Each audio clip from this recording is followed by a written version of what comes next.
For over 4 decades, the United States has officially recognized February as Black History Month. It's a time for us to celebrate the contributions and accomplishments of African Americans. But Black History Month isn't without its share of controversy and questions. How is Black history being observed in our community and in our schools today? We will tackle this topic with Dr. Crystal Moten, a curator of African American history at the Smithsonian Institution. Marcel McClinton, a recent high school grad who ran for Houston City Council. Warren Broadnax is CEO of She's Happy Hair, and Marcus Davis is the owner of multiple Houston restaurants and the host of Fish, Grits, and Politics. I'm Deborah Duncan, host of KHOU's Great Day Houston, and these are Cultural Conversations.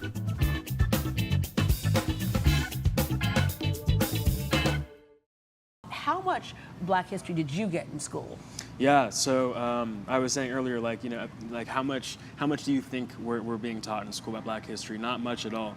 I remember learning about Martin Luther King a bit. I think we read Malcolm X's name and never really dove into our history. I learned more about Black history from my dad sending me articles than at school. Yeah, and I figured out I had to supplement my son's sense of history. You have a PhD in history. Well, how much did you get growing up, though? Well, and I think my experience may be much more of an anomaly. I grew up in the 1990s, the resurgence of Afrocentrism on the south side of Chicago, and I went to an elementary school that, the teachers were Afrocentric. So I grew up talking about the Nguzo Saba, talking about Kwanzaa. The extracurricular activities I participated in were related to Black poetry. And so I was in an environment where I was immersed in Black history, and it was also a part of what the teacher's prerogative was. And so I don't think my experience was widespread. Yeah, exactly.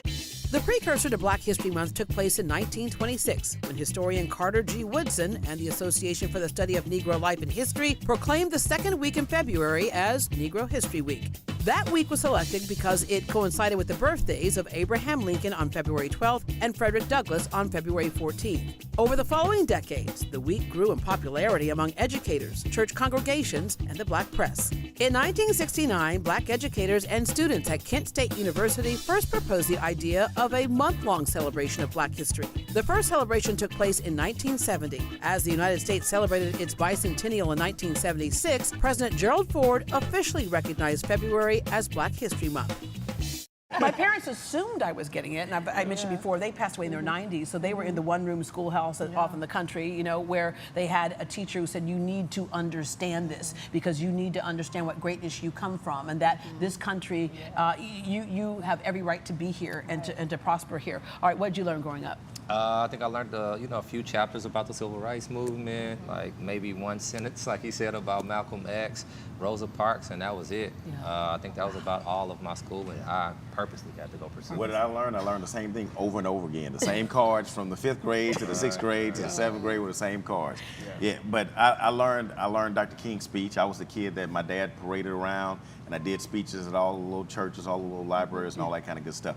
But I didn't learn Dr. King, right? I didn't learn the real guy. I learned the commercial guy, but not the one that talked about the Operation Breadbasket guy, right? To understand our history, sometimes people don't think it's that important, but it is a foundation, whether it's conscious or subconscious. Yeah, and it's really important because what I appreciate about my education was that, yes, we learned about slavery, but we didn't stop at slavery, right?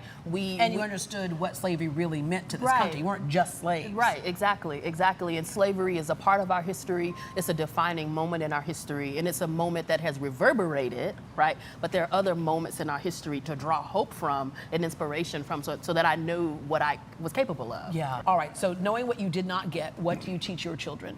I purposely teach my children about the greatness that they possess. My 2 boys, I have 3 boys. I have a 16-year-old, I have an 11-year-old, and a 3-year-old. My 2 older boys, every weekend, they have to do 3 reports on 3 great African Americans. I do that to expand their knowledge. I know when I grew up, I thought to make money being African American, I either had to play sports or basically rap. I didn't know of great scientists. I didn't know of great inventors. I just didn't know about them. Yeah, you're an entrepreneur. You have She's Happy Hair, and you're also a crafter. Look at this jacket right here. You didn't buy this in the store this way. No, I created this. I'm gonna get him for one. Yeah, right. This is so cool. You have all kinds of things and symbols on here. For you, what do you teach your children? Man, as much as I possibly can. It is imperative that we share with our and it's not just our children. I find so many of our peers, so many of my colleagues who don't know the history. Do we need to really back up and make a concerted effort to share the story and share the things that were left out so that we can, is that the only way that we can move forward, is to kind of go, oh, I get it now? Part of it is a reinterpretation of American history and the American narrative. And it's not just to empower African Americans, right?